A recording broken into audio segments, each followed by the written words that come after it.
Early morning, my phone lit up with a subject line that felt like a shove. Thank you for the Bright Vault system, Blake. Bright Vault was the tool I built in stolen pockets of quiet, the kind you find between vendor meltdowns and executives circling back, like sharks with Outlook calendars. Bright Vault was my logic, my architecture, my perfectly petty little formulas that turned chaos into clean forecasts. It was the closest thing I had to proof that I belonged in a building that treated me like an optional add-on. And yet, the client's email was addressed to Blake Hart, complete with praise, gratitude, and an attached screenshot of my dashboard. My dashboard. The one with the exact same layout I had designed after weeks of trial and error, and one memorable late evening when the warehouse feed crashed, and I fixed it while the leadership team was at a strategy dinner that looked suspiciously like steak therapy. The screenshot even had a label in the corner. Presented by Blake Hart, Growth Operations Lead. I stared at it until my coffee tasted like betrayal. I worked at Wickrow and Slate, a family-owned supply chain firm with a polite veneer and the emotional maturity of a group chat. The founder and chief executive officer, Victor Sloan, loved speeches.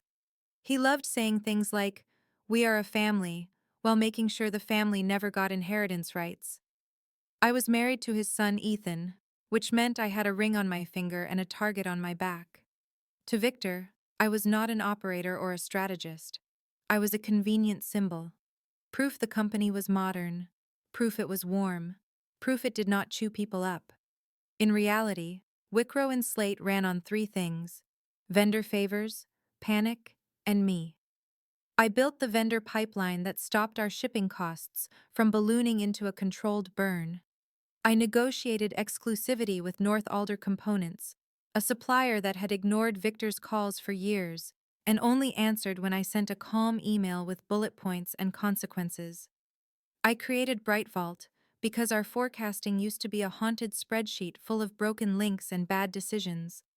Nobody applauded. They simply used it, like air. Then Blake arrived. Blake Hart was not a bad person. That was what made him dangerous. He was pleasant in a way that made people want to reward him for existing. He had a smile that said, "Trust me," even when his eyes said, "I have no idea what you just said." Victor liked him immediately, not because Blake was brilliant, but because Blake was easy. Blake laughed at Victor's jokes. Blake nodded like Victor's opinions were solar events. Blake used phrases like disruptive mindset and value capture with the confidence of a man who had never been held accountable by a spreadsheet. Late morning, I walked past the executive conference room and heard Victor practicing one of his speeches, full-chested and theatrical, as if the walls were investors. "We have to empower our rising leaders," Victor said. "We have to spotlight fresh ownership." Ownership. That word sat in my ribs.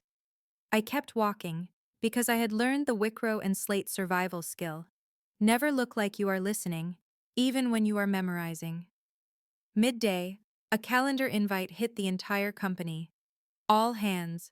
Project launch celebration. Location: executive conference room. Dress code: bring your energy. Wickrow and Slate only served pastries when someone was about to get quietly gutted. I took my seat with strategic invisibility, my face neutral, my hands steady. Victor entered last, as always, like a man auditioning for applause. Blake followed, holding a laptop like it was a wild animal he hoped would not bite. Victor clicked the remote. A slide appeared. Project Sunspire. The name was new. The bones were mine. Victor smiled at the room like he had invented hope. "I am proud to announce," he said, pausing for drama, "that Blake Hart will be leading Project Sunspire." Silence fell so hard it felt physical. Blake stood up, cleared his throat, and said, "I am excited to drive innovation." He pronounced innovation like it was a fancy cheese. Victor did not look at me, not even a courtesy glance, not even the smallest acknowledgement that Brightvault, the vendor matrix, the entire operational foundation of Sunspire, had been built by the woman sitting 3 chairs from the end, clapping politely, like a teacher praising a child for not eating glue. After the meeting, Blake drifted toward me with the nervous energy of someone approaching a sleeping dog. Late afternoon, he appeared at my desk holding a printed contract. "Hey Maya," he said, voice low. "Quick question. This supplier clause, the North Alder renewal language, I do not fully understand it." I looked at the paper. It was my clause, the one I wrote for a reason. I smiled, slow and sweet, because something inside me finally clicked into place. "I understand it," I said. Blake exhaled with relief. Then I added, "The question is whether you will still understand it after Victor tells everyone you created it." And I watched his smile falter, just slightly. That was the first crack.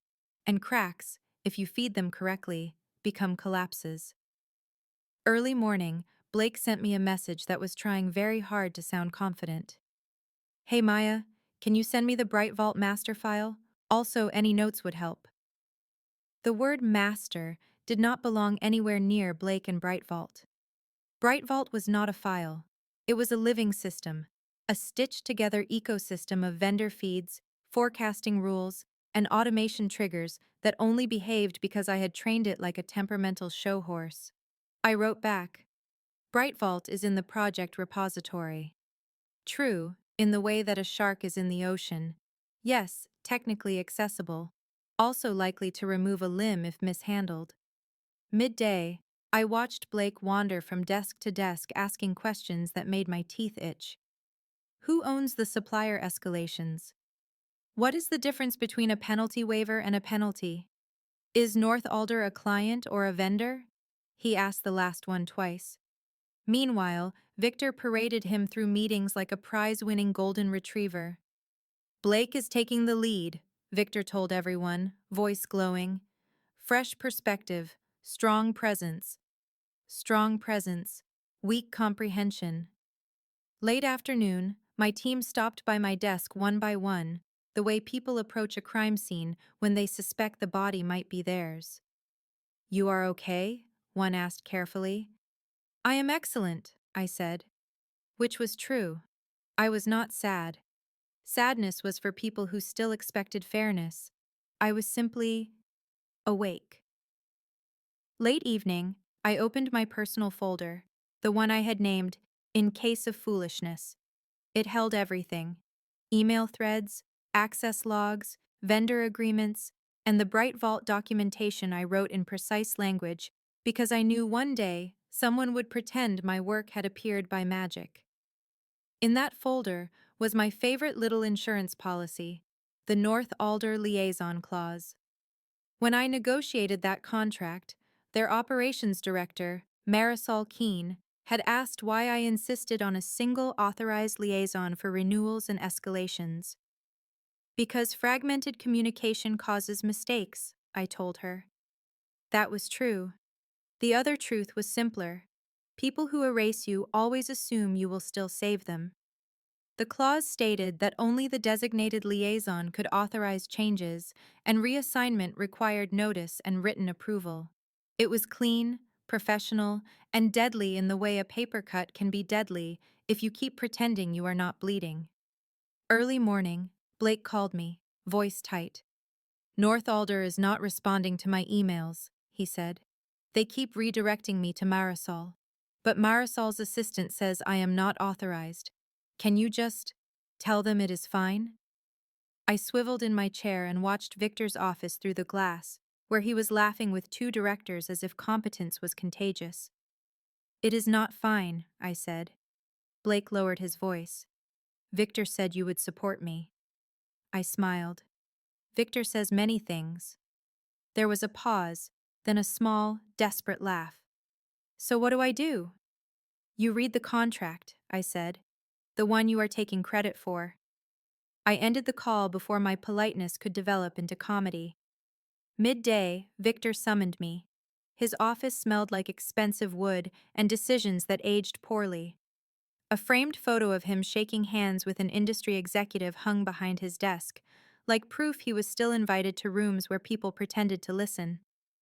"Maya," he said warmly, as if we were not currently starring in a betrayal documentary. I hope you are excited about Sunspire. I am fascinated, I said. He chuckled, missing the warning flare entirely. Blake is going to need guidance. You know the systems. I want you to partner with him. Partner, a word executives use when they mean unpaid labor with a smile. I built Sunspire, I said calmly. Victor waved a hand.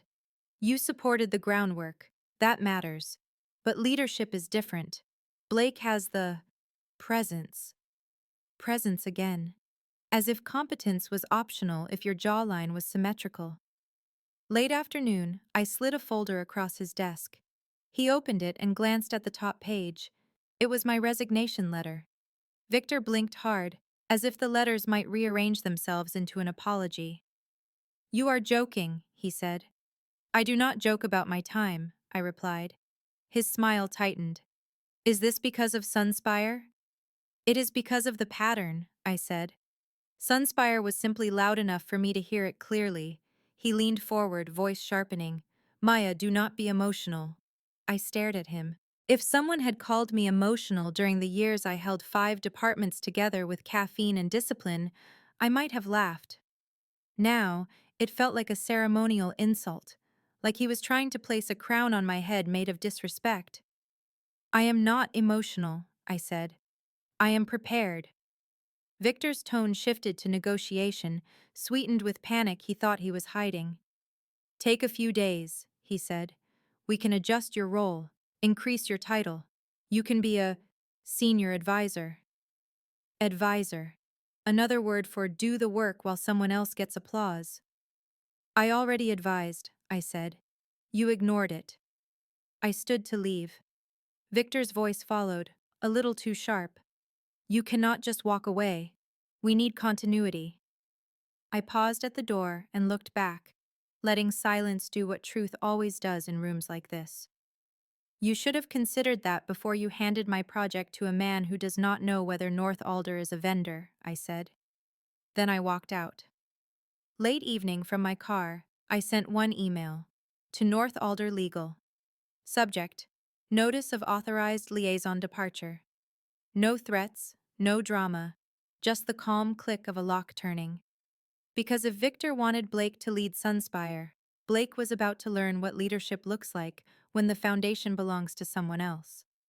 Early morning, my former coworker Tessa texted me a single screenshot. A company-wide message from Blake. Team, quick update. We are experiencing minor vendor alignment delays. Please remain agile.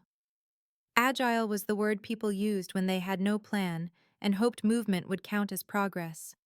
Tessa sent another screenshot. A reply from procurement. We cannot process North Alder requests. Liaison authorization required. Then another. A message from Victor. This is unacceptable. Fix it. Tessa added her own caption. It is burning, but in a slow, embarrassing way. I took a sip of tea and felt something close to peace. Late morning, I met with Marisol Keene from North Alder, not as an employee of Wickrow and Slate, but as Maya Brooks, professional adult who charged for her brain.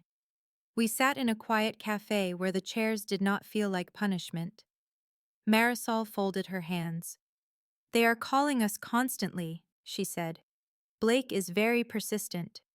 Persistent is an excellent trait, I said, in people who also know what they are doing. Marisol smiled without warmth. Victor is demanding we approve him as liaison. And will you? We will follow the contract, she said. The contract you wrote. I nodded. Good. Contracts are the only emotions I trust. Midday, I filed paperwork for my consulting firm, Brookline Operations Studio. The name sounded calm and expensive, which was exactly how I intended to feel for the rest of my career. Late afternoon, Victor called. I did not answer. He called again.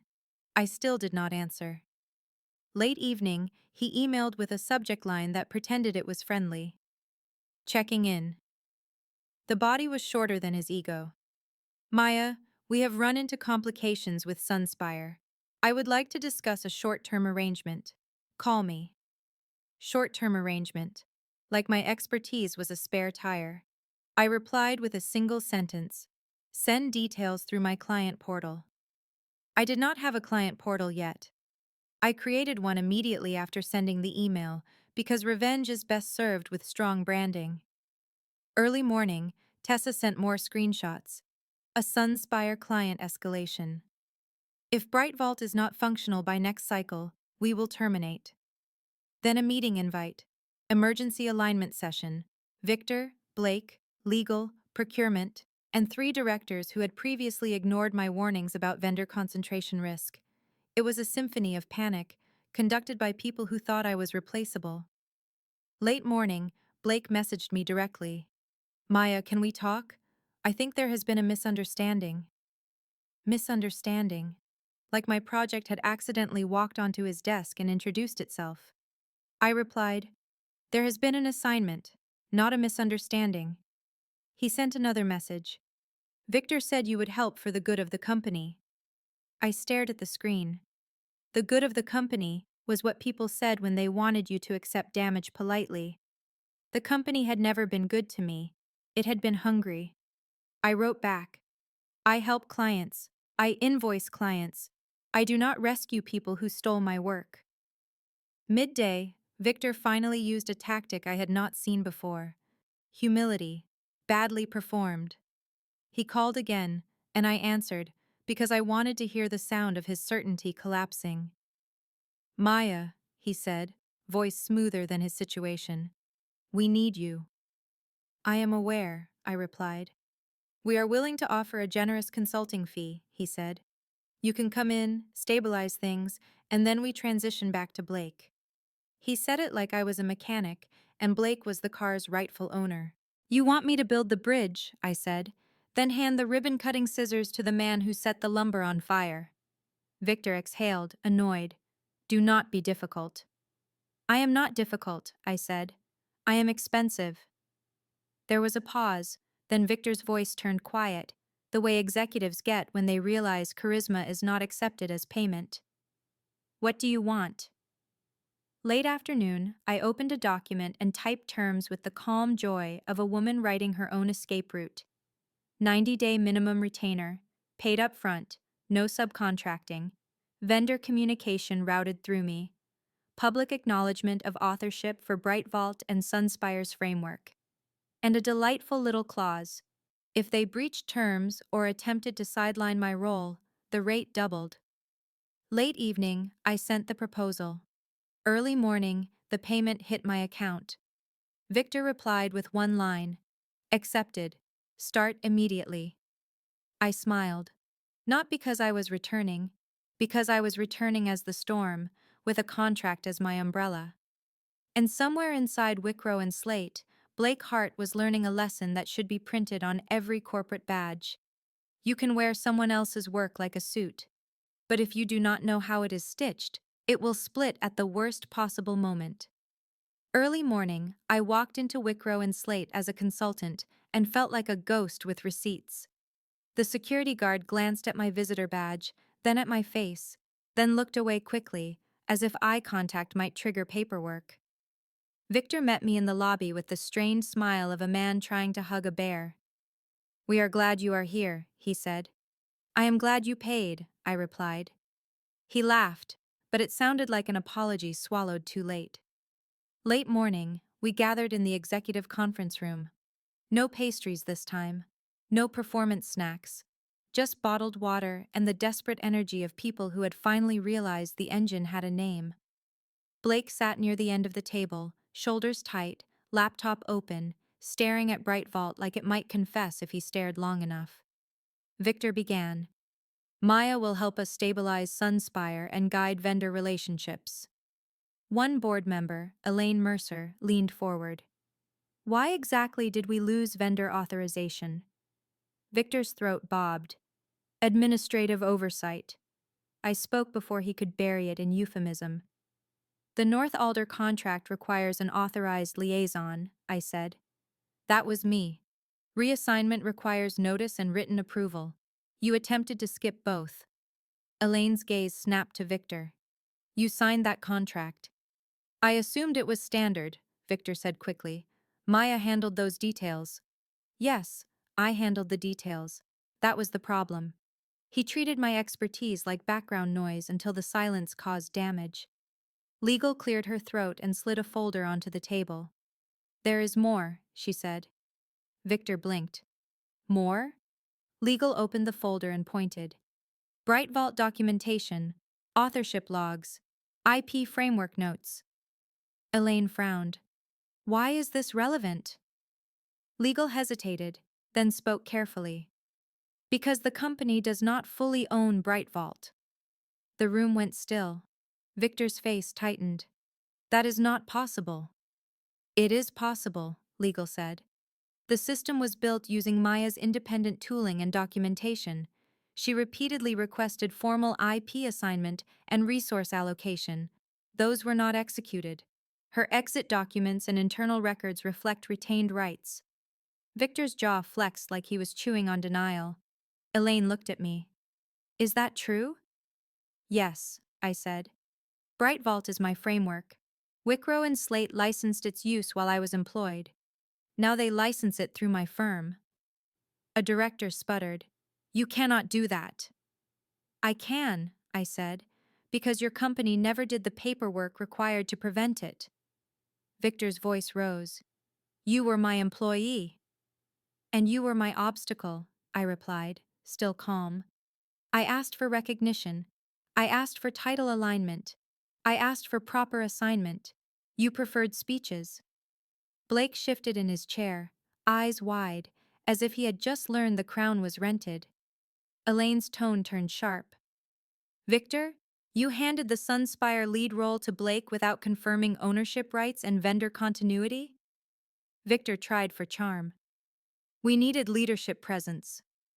Elaine's stare could have filed taxes. Presence does not ship products. Midday, we moved into operational review. I asked Blake to walk through Sunspire's current pipeline. He opened his mouth, then closed it, then opened it again. I have been coordinating, he said.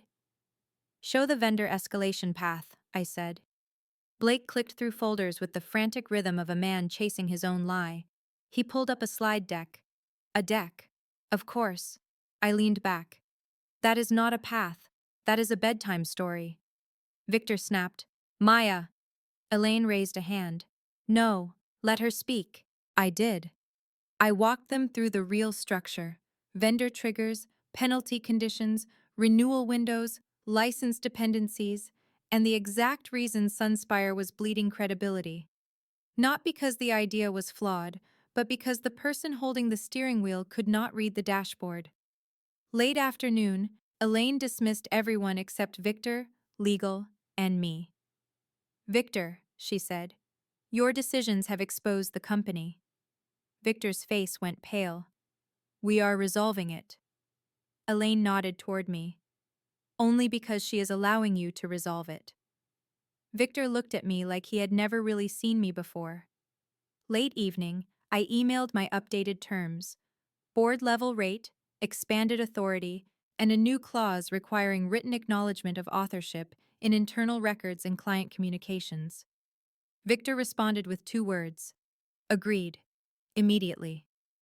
Blake resigned the next day, quietly, without speeches. No one stopped him. And Victor learned what I had known for years. You can give credit away like candy, but you cannot give away competence and expect it to come back when you whistle. Early morning, I received an invitation with a gold border and the kind of cheerful font that usually announces awards and divorces. The Lantern Forum, Industry Leadership Gala, hosted by the Lantern Forum Council, featuring Innovation Showcase. Wicrow and Slate had been invited to present Sunspire. Of course they had. Corporate reality loves a costume party. Late afternoon, I arrived at the venue as a guest of North Alder Components, not as Victor's employee, not as his daughter-in-law in convenient exile, but as an external partner with a contract and a spine. The ballroom smelled like perfume, polished floors, and people practicing laughter. Conversations floated in neat circles: synergy, scale, value, impact. The usual. Victor stood near the entrance, scanning faces like he was looking for oxygen. He saw me and froze, as if the universe had misfiled a form. He approached, smile flickering. Maya. Victor, I said. He glanced at my badge. It did not say Wickrow and Slate. It said Brookline Operations Studio. His eyes twitched at the corners. You look, well. I sleep now, I said. It is an excellent habit. He tried to laugh. It failed halfway. Midday became late afternoon, and the innovation showcase began. Wickrow and Slate's booth displayed Sunspire visuals, polished slides, glossy diagrams, and language that sounded like someone had taught a parrot the words operational excellence. Victor stepped onto the small stage with a microphone, ready to perform his favorite sport, taking credit while sounding inspirational.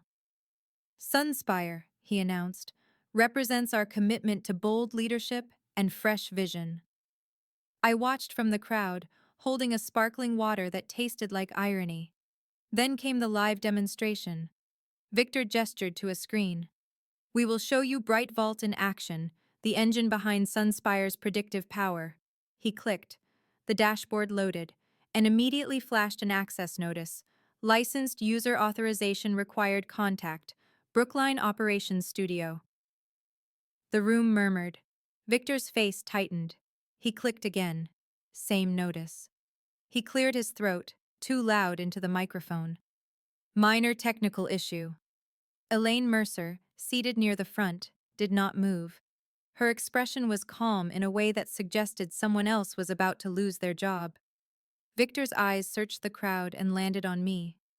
In that moment, he understood the difference between ownership and possession. Possession is what you hold until someone with actual rights asks for it back. Late evening, after the showcase dissolved into awkward applause, Victor approached me again, alone this time, without his entourage, without his performance voice. I did not know it would do that, he said quietly. It did exactly what it was designed to do, I replied. It protected its owner. He swallowed. We are already paying you. Yes, I said. And you are welcome. His jaw clenched. You could have warned me. I did warn you, I said. For years. You just preferred not to hear it. A pause. Victor's voice broke slightly on the next sentence. I thought you would stay loyal. I tilted my head. To what, Victor? The logo? The speeches? The way you introduced my work to the company like it was a gift from your charisma? He looked away. Late evening, Marisol Keene joined me with two other partners and a new client who had been watching the Sunspire fiasco with the delighted horror of someone witnessing accountability in the wild. The client extended a hand. We are looking for someone who actually runs systems, he said, not someone who narrates them. I shook his hand. I am available, I said. Victor watched, standing a few steps away, looking smaller than his suit. As the night settled, Elaine passed by Victor and spoke softly, not unkindly but firm enough to sting. She was not your asset, Elaine said. She was your advantage. You spent her like she was disposable. Victor did not respond.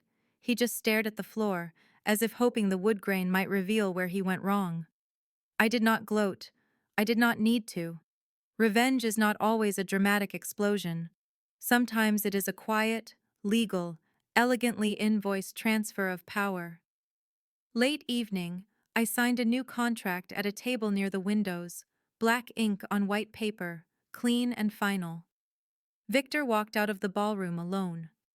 I stayed, not because I wanted him to see me winning, but because I had finally built a world where winning did not require his permission. And Bright Vault, faithful as ever, kept doing what it was built to do: measure reality and charge accordingly.